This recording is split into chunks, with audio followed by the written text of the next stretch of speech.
So something that happens all across the country when comic books spike, there's a frantic rush that every dealer makes to their long boxes to search for the comics that they know they have, but they have no idea where they are. Oh, absolutely. I have done this. I think pretty much everyone, a lot of collectors do it, dealers, people who have shops. Everyone remembers having 20 copies of X and such. Yeah. I have 10 copies of this in the back room. I know I've got 5 copies of this. I'm going to go find it. And you go to the back room and you pray to God you have it. Right. And sometimes you've sold it and sometimes you haven't. We've seen this with the Magic card community as well. All of a sudden, some card spikes because this thing's hot. I go to my back room and go, cool. I have 30 of this card that went from 25 cents to $25. Boom. We've had that happen. So for comic books, yeah, it's nice. It's nice. And shout out to Mr. Just Pele. He's a homie. This guy's like a serious dealer here. Oh, yeah. Yeah, I see his comments all the time talking about some of the books he deals with. This guy's major in the game. Yeah. And after our top 10 video where Marvel Team Up 141 made the list, he says that, no lie, I have 50 of these. We've been hoarding them since they're so much lower than the other Black Costume first appearances. I figured that one day it would close ground, and it's about time. And that's super, super awesome. So congratulations, Just Pele. For real. Making it hit this time. I know a few dealers just like this who will have 50 copies of 141, but they also happen to have 50 copies of 142 and 50 copies of 143 and 50 copies of 144 because you're hedging your bets. Yeah. You don't know because you just get 10 copies of this, 10 copies of this, 10 copies of this. And yeah, maybe Amazing Spider-Man number 4 goes up because Silk, but if you have 1, 2, and 3, doesn't do anything. 5, 6, 7, nothing. Edge of Spider-Verse 2, 1, 3, and 4 are not a whole lot, but number 2 is massive now. So you kind of get these things that you either have a lot of everything and you have 90% crap and the good little bit that, you know. And fortunately, he did his research because it sounds like he was hoarding these specifically for that one. So that's good. Yeah, so that's good. I did the same. I have way too many of those books, and now I don't want to get rid. You know something funny? I had a bunch of them listed, and they all sold. They all sold, and I didn't change anything. It's okay, but I had like 6 of them listed. They all sold in like a week. They're great. It's a great book. And you've had 10 of them signed by Mignola. Yeah, I'm gonna have to get some more signed because he's gonna be at Rose City as I will be. Ooh, very cool. A couple weeks from now, anyone who's in the Portland area, make sure you come up to Tom and lick his ear. Yeah, come and harass me. All right, and before we move on to the next comment, I have to mention geekstreet101.com. You can hit that merch tab. We do have Geek Responsibly shirts now. They're looking fly. And if you want to geek responsibly and be like our next commenter, Gregory Flairman, you can rep the shirt and we'll put you in the video. That's super awesome. Yeah, he's just chilling with his family, geeking responsibly. Yeah, totally. He actually posted a comment on our AirPrint video, all right, where we covered a bunch of AirPrint sales, like those 9.8 sales. Yeah. He says, did you notice that Superman's cover, the Error Recall variant, says root beer on the beer bottle? So they changed it for no good reason. Look at the side-by-side shot that we did 4 minutes, 40 seconds into the video. Greg, I know I commented to you on the video, but pretty much Tom and I had seen this same thing as well, and we wanted to be absolutely sure. So I went out and bought one. Yeah, he just like comes into the next day. He's like, hey, Tom, look what I bought. Right, Gotta make so sure. we recorded the video, and I happened to be at Golden Age Collectibles in Vancouver, BC. Hey, shout out. Absolutely, Great Golden shop. Age Collectibles. Love that shop. And they had a 9.8 of Action Comics 869. And we decided to get the recall. And yes, if you look at it very carefully, it does in fact say craft beer rather than root beer. And the other one just says soda pop. I mean, it's very clear, and they've changed the label differently. But yes, it did look like root beer, and I know that the reference shot that we used in the last video was a little bit fuzzy side by side. But if you get an opportunity to actually hold one of these or actually purchase one of these, I was actually joking last time about how we never see them and all of the above, and I happened to walk into a shop less than 24 hours after recording the video, and I found it, and I swiped my credit card and just bought it, and I don't impulse buy very often. Okay, but we have something special about this particular This issue, is even Russ. better. This is going to be a one-of-one error print, recalled print. Wait, what? I mean, come on. Error print, recall print. This is the only one in existence that is a Greg John's store. Yeah, it instead says of Greg John's store. story. There is no Y on the end of story. So the one that I my purchased. gosh, this is like Inception happening here. This is an Error Recall within an error I know. that should have been recalled. I know. And Clark is his own dad. It's amazing. Oh my gosh. It's like the Twilight Zone happened on the Bags of Words podcast. Well done. Well We're going to make sure to get a good shot I know. of that We'll make error. sure that's in. We'll make sure that's in there. Hey, Tom, Dax Hansen 4 said, I'm butthurt that you didn't mention my recalled Venom Mayhew variant. Only one on the census. Okay, well, the reason why I didn't mention it is because it's got a lengthy story and I had to get more info from you before I talked about it. But essentially, this is what happened to Dax Hansen 4. He messaged me all these pictures and I'm going to talk about it right now. And if you want to see this, it is Panel Punks on eBay. There is one listed. Currently, it is at $1,750. Buy it now or best offer. That's $1,750. Buy it now or best offer. And yeah, go check it out. This is a killer book. This doesn't happen. This guy lucked the hell out. Oh, absolutely. And you know what? That price is probably fair. It might stay. Yeah, It might stay. It might. It probably will sell. It'll probably sell. So this is a one of a kind book. He got the Venom exclusive Mayhew variant. Okay. Now this is something that you had to pre-order and something that was released at MegaCon. But when he pre-ordered it through his store, he got 2 copies, and they were different. Why were they different? One had a darker black cover than the other, some ink problems, ink transfer issues, and it wasn't supposed to be sent to him.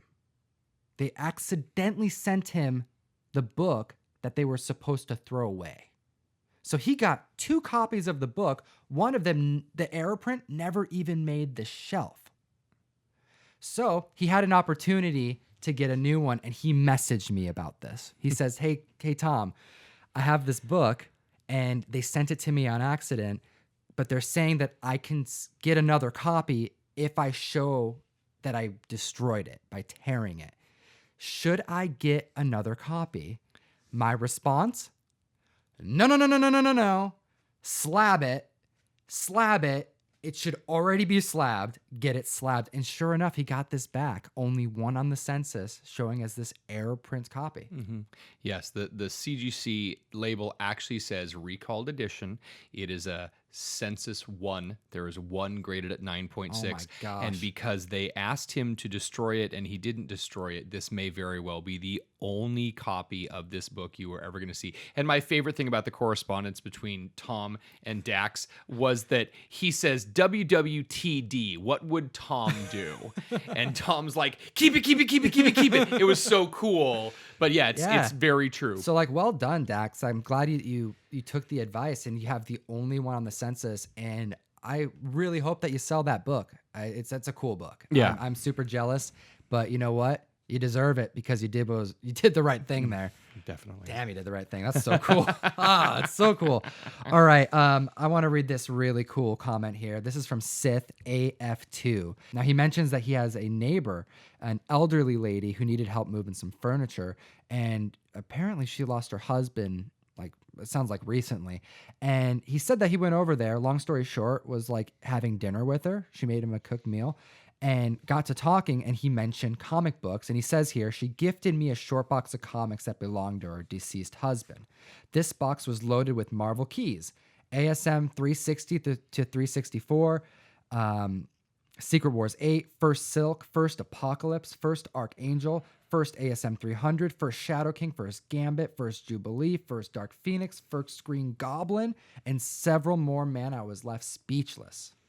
And that is super cool. And you can probably tell that when he was helping an elderly lady move some furniture and do some things around her house, he's just being kind and benevolent. Haven't we talked about comic book karma before? Mm-hmm. Absolutely. Oh, yeah. It's nothing. There's nothing like comic book karma. I've had people come into the shop before and, hey, can you do X and such and X and such? And I'm not going to charge them for it. You know, I've had people who've come in and I've given them free bags and boards to take care of things. And this isn't blowing my own horn. This is just, you pay it forward. And the community itself is fantastic. I know there are some bad eggs out there, but it's fantastic to hear that Sith AF2 did a great job in Houston and he's getting rewarded immediately. You know, it's such a cool story. I mean, comic book gifts, those are ones that I never forget. And he'll never forget that story for sure.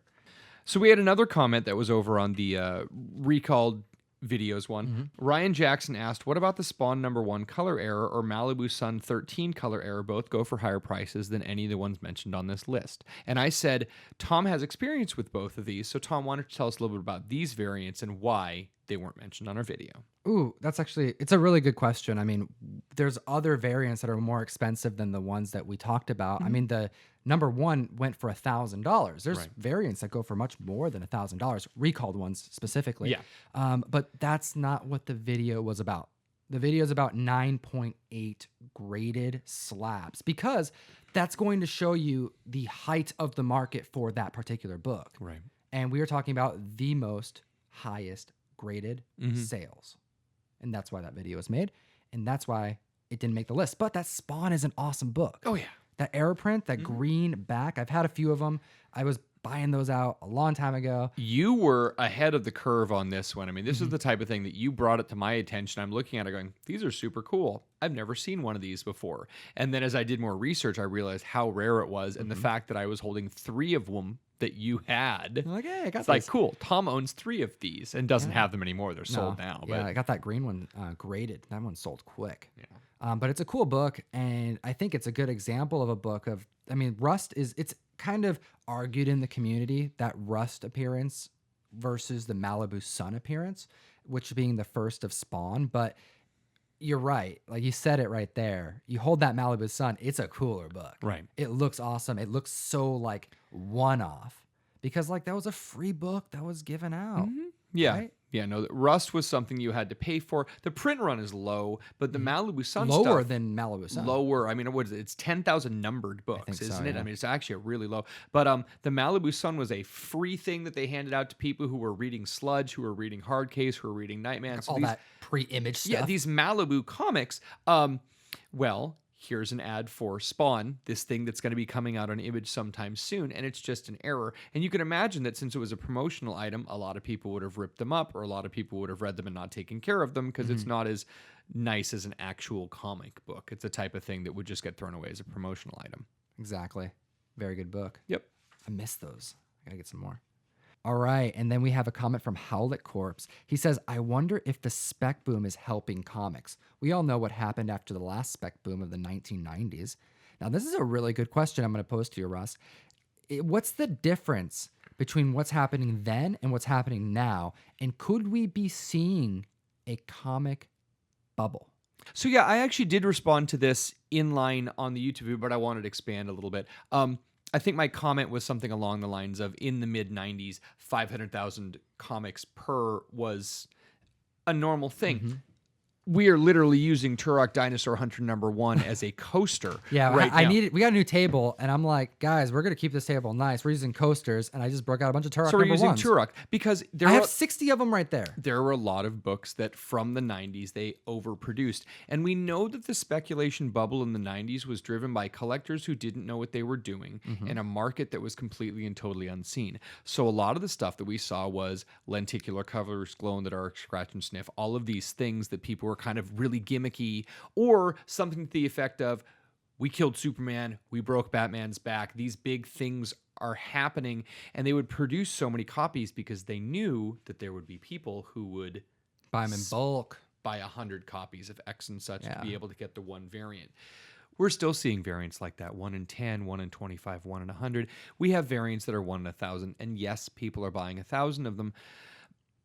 But overall, print runs are much lower. Like way lower. I mean, even last month we had Justice League #1, the new Justice League coming out, and highest selling book that month was just over 200,000 copies. That's nowhere close to a Turok #1. No, Turok #1, which had I think 1.2 million copies. Yeah, it was like million. It's copies crazy. for a Valiant book. Now you're looking at Justice League has the Trinity in it. You've got Batman, you've got Wonder Woman, you've got Superman, and all of a sudden you're looking at less than a 250,000 print run. This is And very different. if there are 3,000 shops across the country, what's that? Does that work out Right. to, that's not that many copies per shop. Whereas I remember going into Bigfoot Cards and Comics in Edmonds, rest in peace, and seeing 1,000 copies of The Death of Superman on the Wall first print, and they all sold out that day by a bunch of people who were trying to put their kids through college. Right. So the speculation now, I think we have a wiser crowd. That's a big point of this. We have a community that knows that this happened in the past, and now they're more picky about, their speculation. Well, and as I keep telling people, collect what you love, and it doesn't matter what it's worth. It's nice if a book spikes. It's nice if something, but I think we have a little bit more savvy collectors. And also, when we have image keeping print runs at 10 to 15,000 for the first book, Marvel, we're seeing some of these print runs that they're are being more conservative. They really are. They're not overproducing, and they're doing a better job of, we do a first print run, it sells out, here's a second print run, here's a third print run, and they do something interesting, like with the Spider-Man. We ended up seeing the Amazing Spider-Man stuff with all the Red Goblin. Right. We ended up having different variant covers for every single one. The new Donny Cates Venom, they just issued a second print, which I think the cover is just as cool as the first one.